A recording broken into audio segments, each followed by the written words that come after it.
Hey guys, today was peg and wedge day. I hate peg day. I made 16 pegs and 8 wedges, and it takes up the entire day. So I made the pegs from white oak. It was some stock that I had just lying around. It wasn't gonna rot, so I decided, well, let's put it to good use, and I wasn't really gonna use it for anything else. The wedges I made out of southern yellow pine, and you know, while it's not tight grained, is it the best quality, best choice to make it out of southern yellow pine that's kind of loose grained like this? Probably not, but it's just a pergola, guys. And besides, the wedges can be replaced much easier than can pegs. So these guys are going to have a lot of exposure, and if they, you know, start to give out, if they overly compress, just take it out, put a new one, maybe even a hardwood one, who knows. Guys, there's 1,000,001 ways to make these pegs. You could even buy them pre-made. 1,000,001 ways to make pegs. This is just but one of them. If you know of a better way, fantastic.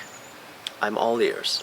So here's my stock of wood that I'm going to make pegs from, and I'm going to show you some key indicators that will tell you that you should not be using parts of this. So big knots like this, little ones like that are going to be a problem, little ones like that are going to be a problem. So I'm going to cut this guy right here, cut him right here. You could see another knot over here. So I could possibly use this section right here, and then anything after that is perfectly fine. And I do see some disfiguration over here, so I'm going to go ahead and cut that out. I see another knot right here. So that's unfortunate because let's see how long that is. So that is 6.5 inches to there, so that means I can't use any of this section right here. So I'm just going to cut these up into 7-inch pieces and then make pegs from them.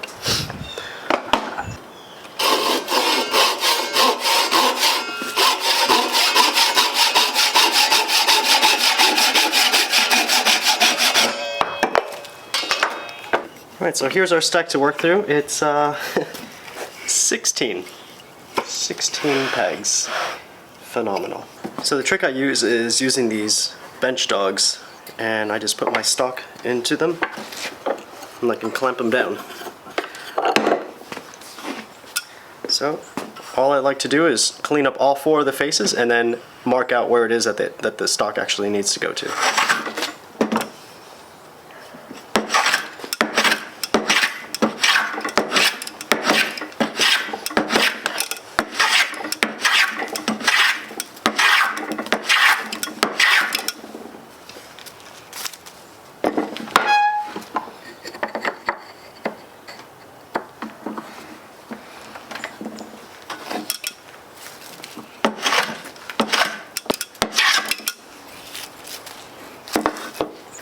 Alright, so those are nice cleaned up faces. Now all I need to do is mark it to 3/4 of an inch. Since we're making 3/4 inch pegs, I'm using a combination square set to 3/4 of an inch. So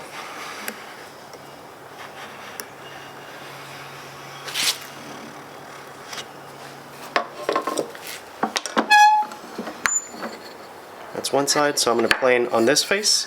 So that means I need to make my other marking on this face right here. So turn it around. Alright, excellent. So I'm going to plane this first, and then I'm going to plane this face. So let's see if there's any distinction in the grain. So I can see that there is higher grain here than here, so I'm going to set it in this direction.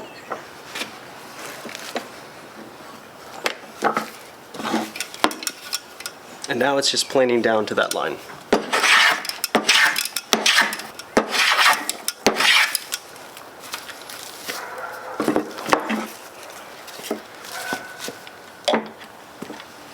Yep. We can see we're just barely touching the table in most cases, except for back here. That should be good. Right, and now we have this face to do. So same thing, looking for grain. I always want to plane downhill. So I'm just looking, and I see that the grain is actually running up in that direction, so I'm going to put it like this.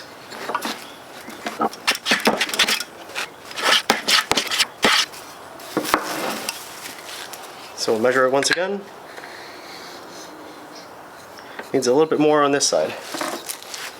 And now I'm just checking it for squareness. I think that's gonna work. So now here's the secret weapon. It's a 3D printed jig. So all I do for this one is since I make my my pegs octagonal, all I like to do is knock down these corners. And there you go, you have an octagon. So I just clamp it in. So this works, but anything that'll let you get your peg in at an angle like this also works. So if you could route a channel into a piece of wood and hold the stock in there, that's perfectly fine. So just any way that you can get this square stock on its side. So all I'm doing is just taking this down. And conveniently enough, the holes on this table are 3/4 of an inch.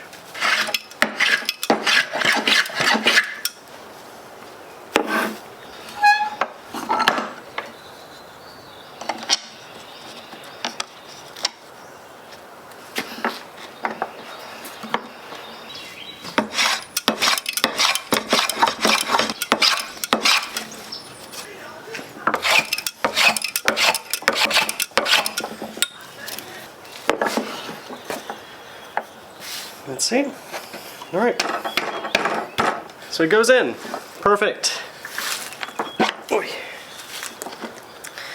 Could have used a little bit more work for sure. So let's give it maybe 1 or 2 more planes and be done with this one. And then on to... Excellent. All right, so now the last thing to do is to taper this. So to do that, put it on its side and